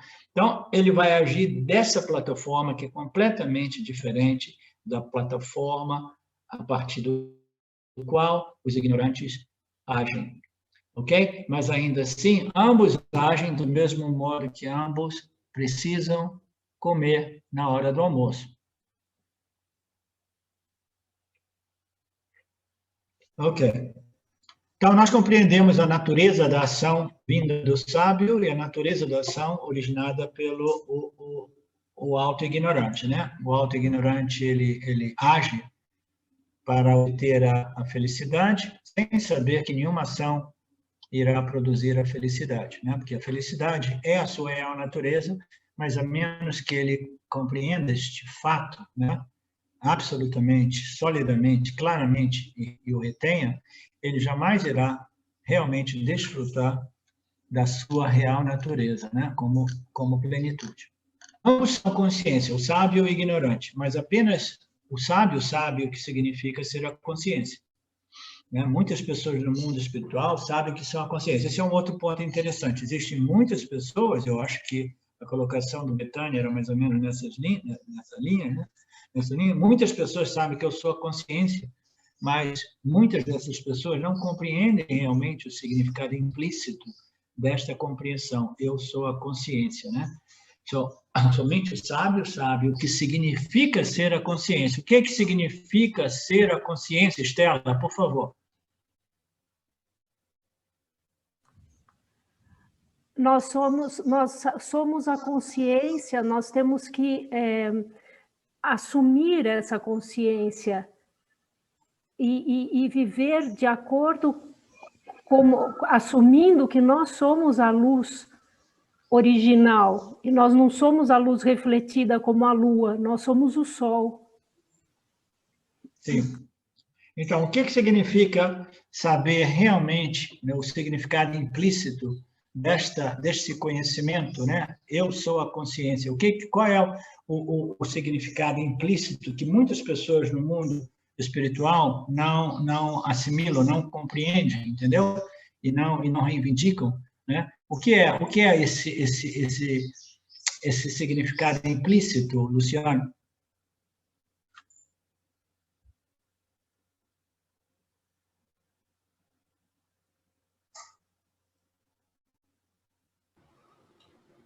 Oi, Arlindo. Oi. O significado. Você podia repetir a pergunta, desculpa? Então, nós estamos dizendo que muitas pessoas no mundo espiritual sabem que elas são a consciência, mas elas não sabem o que significa ser a consciência. Então, qual é esse significado implícito? As pessoas dizem, eu sou a consciência, mas elas não compreendem o que realmente significa ser a consciência. A Betânia estava falando antes, né, que ela é a luz da consciência, ela ilumina tudo, mas ainda assim ela vê dualidade, etc, etc. O que significa realmente, né, este conhecimento, eu sou a consciência? Quem é que pode me responder? Luciana, se você souber responder. Jivatma é Paramatma, professor. Aí, Luciana. Eu acho que é a convicção, né, Lindo, da minha real natureza. Então, é uma certeza daquilo que eu realmente sou. Eu acho que é esse o significado. Ok. Quem mais quer dizer alguma coisa? O que você disse, Betânia? Betânia, o que você disse, Betânia? Que Jivatma é Paramatma, que é completo, que é pleno, Okay. Que é não dual. Sim. Cardoso, você tem alguma coisa a dizer, Cardoso? Eu acho que seria, na minha compreensão, o intelecto do Jiva ter a visão direta do Brahman. Seria a consciência, seria ter essa visão sem dúvida. Tá, ok. Tudo isso são aspectos, tudo isso são respostas válidas. Está havendo uma sobreposição de Nitya em Satya. Sim. Ou será que é quando eu não estou mais sujeita aos desejos, eu percebo que eu sou, então eu fico tranquila com tudo e os gunas não agem mais em cima de mim? Isso são subprodutos da compreensão eu sou a consciência, mas a menos que a compreensão do significado implícito de que eu sou a consciência esteja presente, esses subprodutos do autoconhecimento não são realmente à nossa disposição. Então, o significado implícito da compreensão eu sou a consciência é que eu sou infinitamente não limitado, mais ou menos como a Betânia procurou dizer.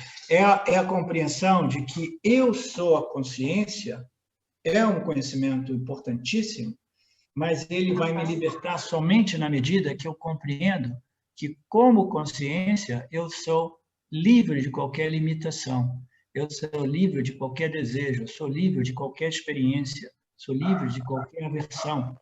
Eu sou Ananta, eu sou livre de limitações, ok? O Ananta é a libertação desse sentimento de limitação que é intrínseco a qualquer configuração produzida por Maya Ishvara. Portanto, I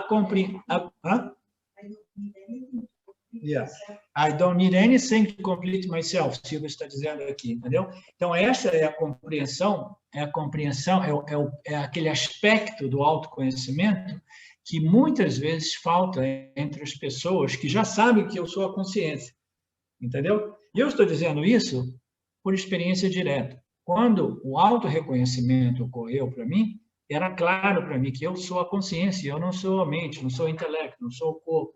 Eu não conhecia nada do Vedanta, mas eu era ali, né, seguindo os passos de Ramana Maharaj e Nisargadatta.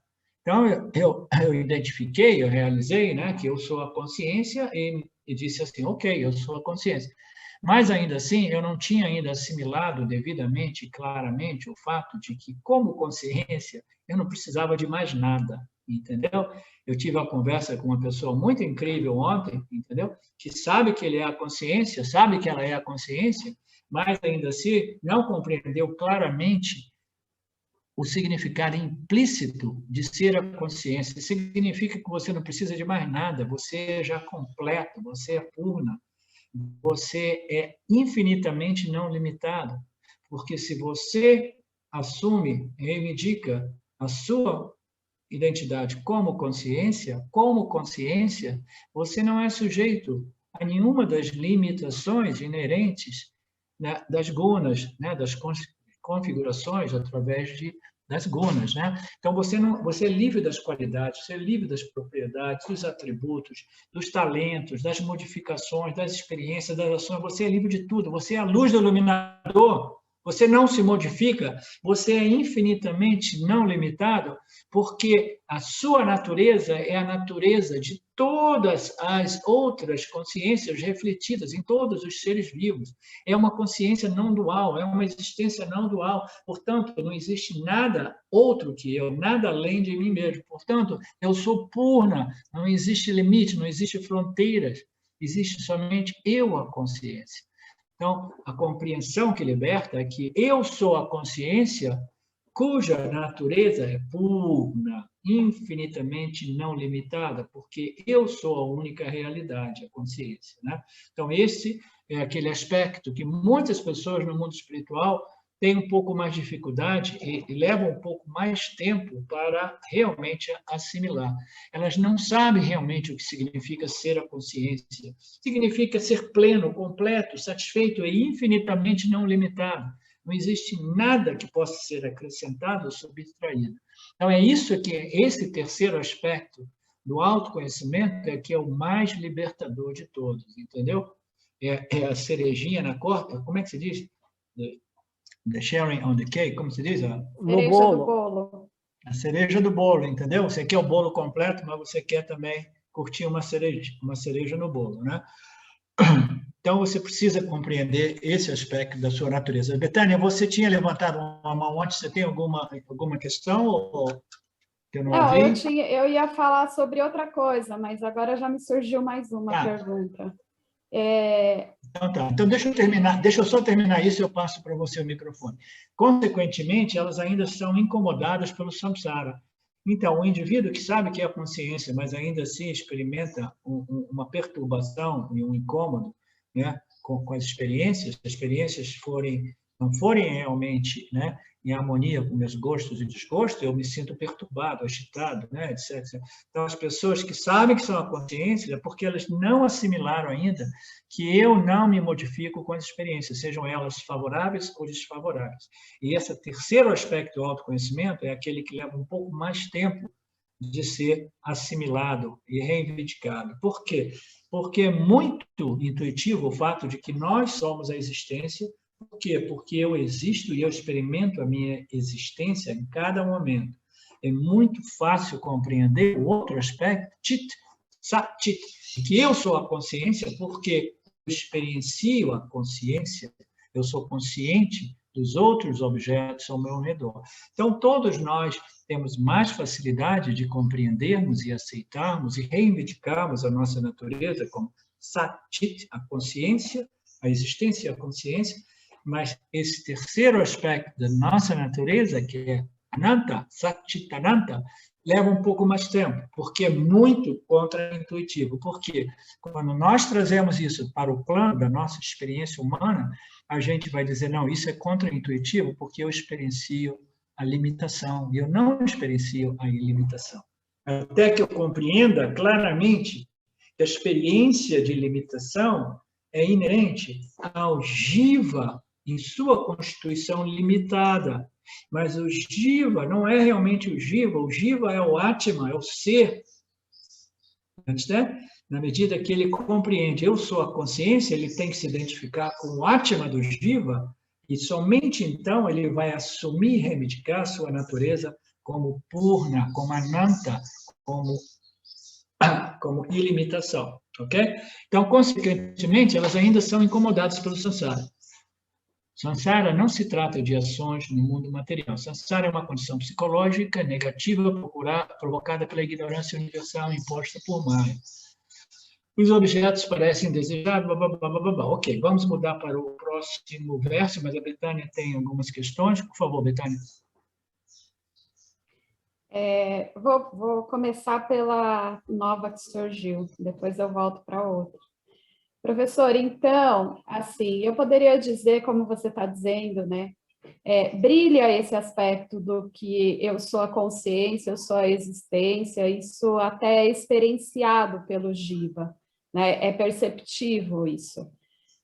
Agora, o terceiro aspecto, ele é uma questão de essa continuidade com os ensinamentos e essa confiança na ilimitação.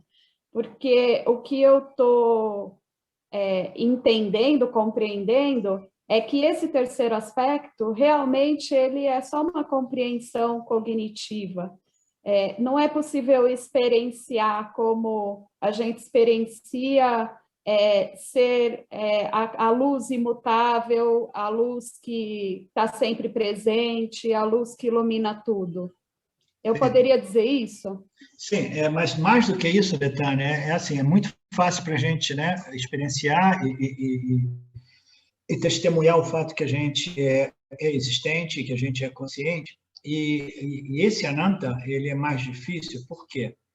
Aí você diria, né, no que você disse, porque falta ainda, né, realmente, né, compreender claramente, né, através da lógica e da análise, que eu sou ilimitado, ilimitado, ilimitado.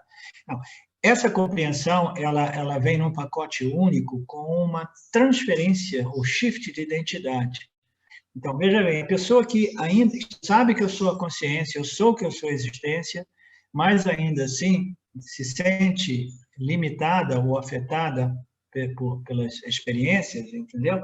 É uma pessoa cuja a identidade ainda está dividida entre a consciência e o complexo corpo-mente. Então, o que eu compreendo você dizer é que você já tem a compreensão de que você é a consciência, a existência, mas existe ainda um nível de identificação, e eu, daquilo que eu conheço você, eu acho que esta minha sugestão faz todo sentido, existe ainda uma identificação com o complexo corpo-mente. Então, o Jiva, num determinado estágio, ele quer manter suas duas identidades, a sua identidade primária superior com a sua identidade secundária inferior. Diz assim, não, eu quero ser iluminado, mas eu quero manter a minha identidade secundária também, entendeu? E isso cria essa confusão. Esta assimilação da minha natureza como infinitamente não limitada, ela depende desse shift de identidade, essa transferência, mudança de identidade do corpo-mente para a consciência como consciência.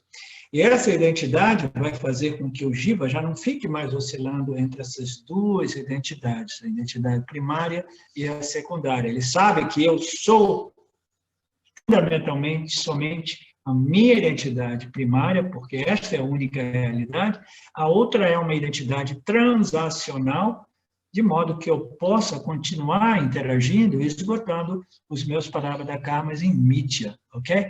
Então, o que falta é esse shift de identidade que vai depender também dessa qualificação chamada despaixão, ou a compreensão de que nada nesse mundo vai realmente me preencher e que, muito embora essa vida seja linda, maravilhosa, entendeu? Ela não vai deixar de existir se eu abandonar essa identidade como o Jiva, como o ego, como esse agente experienciador que ainda tem apego à experiência como meios sutis ainda de me satisfazer, de me completar, etc., etc., ok?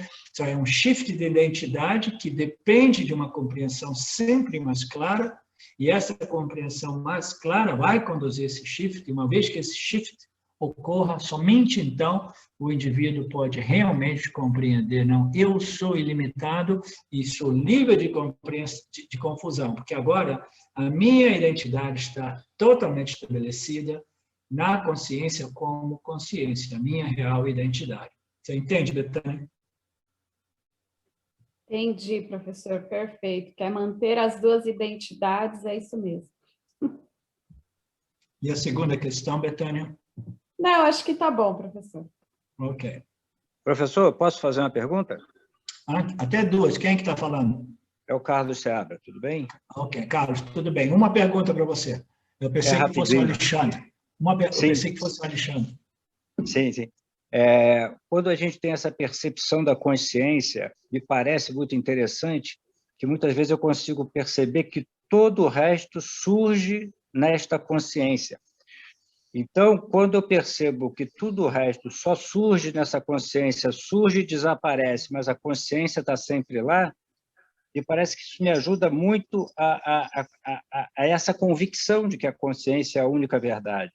Claro que com o tempo volta, lógico, meus vassalos, minhas tendências voltam, mas essa percepção clara de que tudo surge, desde aquela hora que eu acordo e falo eu, daí vem mundo, daí vem todo o resto, esta percepção muito clara de que todo o resto que eu chamo mundo, outros acontecimentos, surge nesta unidade que é a consciência, me parece que são os pontos em que eu consigo realmente ter uma certeza maior.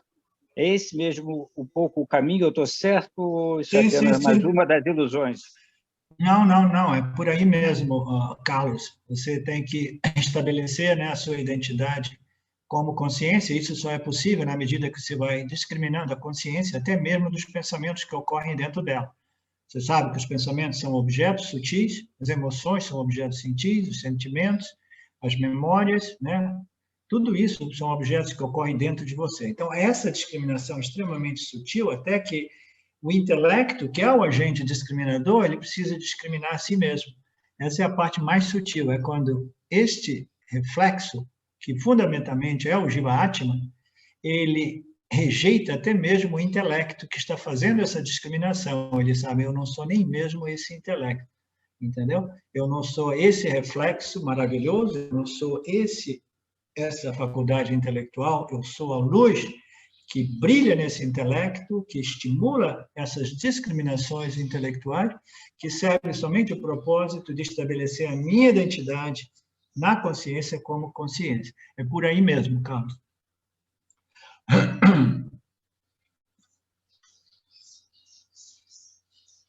O verso seguinte, o Bhagavad Gita diz que uma pessoa sábia, cujos desejos e medos foram tornados não vinculativos, não desgosta do que se apresenta, nem anseia pelo que não está presente. Não. Então, são 2 versos longos, né? No Bhagavad Gita, né, o Lord Krishna diz que uma pessoa sábia, cujos desejos e medos foram tornados não vinculativos, eles se tornam o quê? Eles se tornam energias que são administráveis, né, reguláveis, filtráveis, né? Você vê, você vai conformando e você vai agir somente, né, através daqueles desejos que sejam absolutamente, né, relevantes para o benefício do todo, né? Então, essa pessoa sábia, ela converteu esses desejos vinculantes em não vinculantes, os seus desejos rajásicos e tamásicos em desejos satívicos, ela converteu esses impulsos adármicos em impulsos dármicos, ou ela cancelou os impulsos dármicos, né? E ela não desgosta do que se apresenta e nem anseia o que não está presente. A vida do Ajnani, do ignorante, do auto-ignorante, é simplesmente, entendeu? Ansiar por aquilo que ele deseja e ficar extremamente descontente, desgostoso, né, aflitado e ansioso, né, a respeito daquilo que virá, né, e triste, frustrado com aquilo que se apresenta, que não seja em harmonia com os seus gostos, né? Então, o Jnani, ele não desgosta do que se apresenta. Se o Prarabdha Karma é um Prarabdha Karma não realmente favorável aos meus gostos e desgostos, se é uma tragédia, se é uma adversidade, se é uma crise, entendeu? Se é uma notícia extremamente negativa, se é uma crise mundial, o que seja, entendeu? Ele não se torna vinculado àquilo de tal modo que a sua mente seja afetada por tamas, né? Tamas, quando os parábolas da Karma, das circunstâncias, elas chegam, elas são desfavoráveis, a gente sofre um outro tipo de agitação ou perturbação mental decorrente dessas parábolas da Karma não alinhadas com os nossos desejos. A frustração, o medo, né? A irritação, tudo isso são derivados dessa ignorância, né? Ele não, por outro lado, o Jnani, ele não experimenta esse desgosto profundo e ele nem anseia por aquilo, não deveria ser assim, deveria ser assado, deveria ser assado, deveria ser assado. Ele não chora o leite que foi derramado, ele não espera que o leite seja de novo substituído, né, ou entregue, etc. Ele simplesmente desenvolve essa capacidade, essa força mental, emocional, de lidar com as circunstâncias, sejam elas favoráveis ou desfavoráveis, né? Ele desenvolve essa imunidade quanto às crises do mundo, às crises das nossas vidas, né? Então, ele permanece desinteressado em relação aos objetos. Sim, o Jnani, ele generalmente, né, em geral falando, ele faz o que ele faz, seguindo a sua natureza, seja ela Mahajásica, Tamásica ou Satívica, ela foi conformada às leis do Lord Ishvara, né, as leis, né, do Dharma, e ele age de acordo com essa constituição única dele, né? Mas ele age não vinculado aos resultados das ações, ele age com certo positivo, indiferença ou desinteresse em relação aos sucessos ou fracassos, né? Em relação aos resultados de suas ações. Ele faz simplesmente porque é a sua natureza fazer, e ele faz coisas que sejam dármicas e de benefício do campo, né? Não diz, o Bhagavad Gita não diz que os sábios estão livres do desejo. Ele não diz isso, né? Como eu disse antes, o Krishna diz, eu sou o desejo, não em violação do Dharma, né? O desejo de benefício ao todo, né? Não diz que os sábios estão livres do desejo, diz apenas que os seus desejos não são mais vinculativos e diz que os seus desejos estão em conformidade com o Dharma. Então, o que é um desejo não vinculativo? Um desejo não vinculativo é um desejo que está presente, o Yoni vai agir em relação a esse desejo, mas ele não está amarrado ou vinculado aos resultados do desejo, né? Se esse desejo for realizado, ou obtido, ou alcançado, ele vai ficar satisfeito. E se não for, ele também permanece satisfeito, porque a sua satisfação não depende dos resultados das suas ações, não depende dos resultados decorrentes daquele desejo, né? Então, por exemplo, o Jnani, se ele tem um desejo de ensinar e compartilhar esses ensinamentos do Vedanta, ele não pode ter esse desejo de forma vinculante. Porque se ele tiver de forma vinculante, a sua mente será perturbada se Ishvara não apresentar a esse Jnani os estudantes que queiram aprender esses ensinamentos, né? Então, um desejo vinculante é um desejo que me amarra, que me vincula aos resultados e que vai frustrar e deprimir, né, a minha mente se eles forem obstaculizados. Qualquer que seja o desejo do Jnani, é um desejo que não é vinculante com os resultados. Ele faz o que ele faz, porque ele faz por amor, ele faz por hobby, como a gente queira ver isso, ele faz por respeito ao Dharma, entendeu? Ele faz porque ele ama o que ele faz, porque ele conformou a sua natureza secundária, entendeu?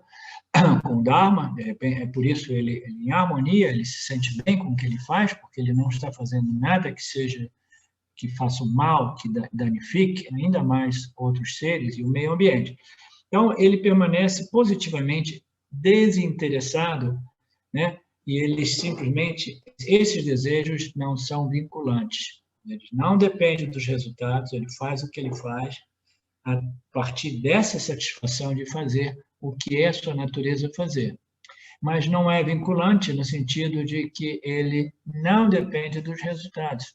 Um desejo vinculante é um desejo que, sem aquela ação, eu me torno absolutamente perturbado, eu sofro, entendeu? É uma coisa que é uma tirania realmente. A palavra tirania é muito, muito bem colocada, porque é um desejo que eu não consigo dizer não, hoje não, entendeu? Sabe aqueles desejos que se tornam hábitos, que se tornam, além de hábitos, vícios, que a gente não consegue obstaculizar?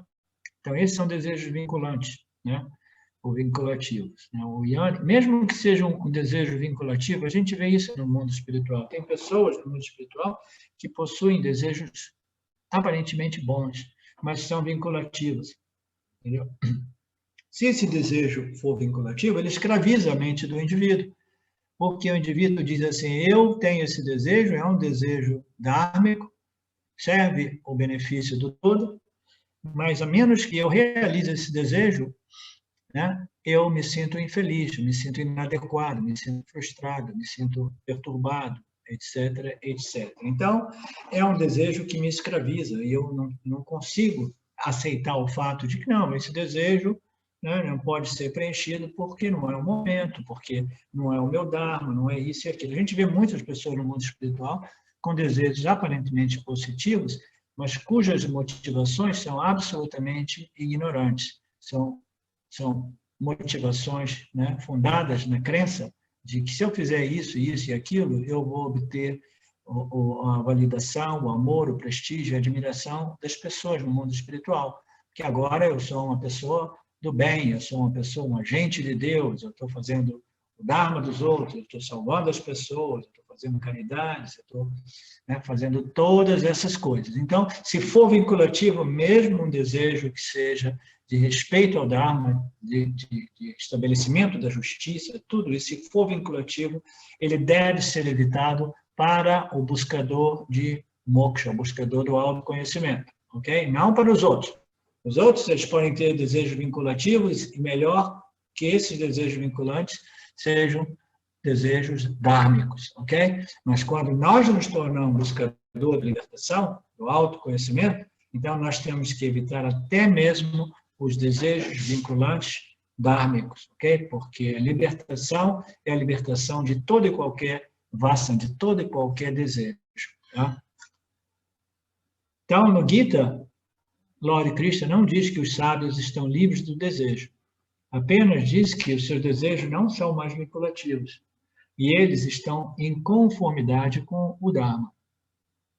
Se você argumentar que eles estão desinteressados porque os órgãos dos sentidos estão fracos, responderemos que alguém desinteressado da vida é doente e não sabe. Essa é uma discussão maravilhosa. Eu estava ouvindo hoje de manhã os ensinamentos do Swami Paramahansa em torno a esses versos, né? E a coisa, ela se estende muito, entendeu? Essa comparação, essa analogia entre o Jnani e o doente, as pessoas doentes. As pessoas doentes, o que caracteriza uma pessoa doente?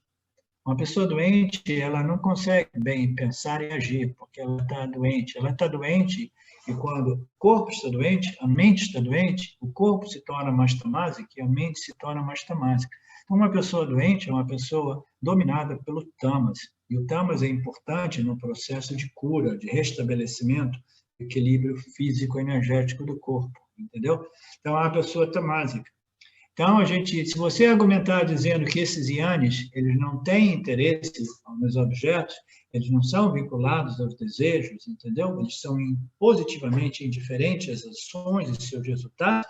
Se você argumentar que eles parecem doentes, porque eles são desinteressados e porque os seus órgãos de sentido estão fracos e eles não têm a paixão pela vida, não têm interesse, se você vier com esse argumento, nós vamos responder para você que alguém desinteressado da vida é doente, mas o Jnani não é doente, né? Então, o Jnani não é rajtamásico, o Jnani é extremamente satívico, e porque ele é extremamente satívico, ele tem menos interesse nas ações e nos resultados das ações, tá? Ele vai continuar agindo, mas ele vai continuar agindo dependendo da sua constituição gúnica, né? Configuração gúnica, mas ele vai ficar agindo sem essa paixão excessiva que permeia a ação dos ignorantes, dos auto-ignorantes, né? Ele absolutamente não é doente, ele não é tamásico, ele é satívico, e por ser satívico, ele é menos propenso às ações e às experiências decorrentes das mesmas. Ele é um sábio. O ser não é apenas livre do desejo, é livre para desfrutar dos desejos que surgem nele. Então, o ser, a consciência, não é apenas livre do desejo, mas é livre para também desfrutar e curtir os desejos. Naturalmente, o sábio, ele desfruta e curte dos desejos de modo diferente do auto-ignorante, entendeu? Porque o auto-ignorante, ele investe a sua felicidade totalmente no desfrute desses objetos de desejo. Sempre que eles são alcançados, existe uma tendência no Ajnani, né, do ignorante, de experimentar aquele pico de felicidade, de excitação, né, porque obteve um objeto de desejo. Já o Jnani, ele tendo neutralizado os desejos e as versões, né, elas se tornam meras preferências, né, ele é livre do desejo. Ele é ainda assim livre de desfrutar os desejos, mas ele não desfruta do mesmo modo. Ele desfruta simplesmente com uma sensação, ok, legal, né? Isso também é aceitável, a vida é bela, tudo é bacana, entendeu? esse desejo foi realizado, e não existe nada de negativo em nada disso, mas eu não dependo da realização desse desejo, portanto, o Yanni, você jamais vai encontrar um Yanni pulando de alegria, como o Aniani. Né? O Yanni nunca compra um bilhete da loteria, mas se por acaso um devoto chegar lá e falar assim, e aí, Swami, comprei esse bilhete da loteria para você. Ele fala, por quê, cara? Por que você comprou esse bilhete? Eu já sou purna, não, é para você, para ajudar você no seu ashram. Aí ele coloca o bilhete da loteria debaixo da imagem de Krishna. Aí, depois de um mês, o devoto fala, olha, Yanni, Swamiji, você venceu aqui $1 milhão. Você acha que o Yanni vai ficar pulando de felicidade? Uau, uau, uau, não. Entendeu? Ele vai olhar para aquilo e vai dizer assim, legal. Então, a gente pode fazer alguma coisa, mas a gente pode expandir, né? Ou melhorar as nossas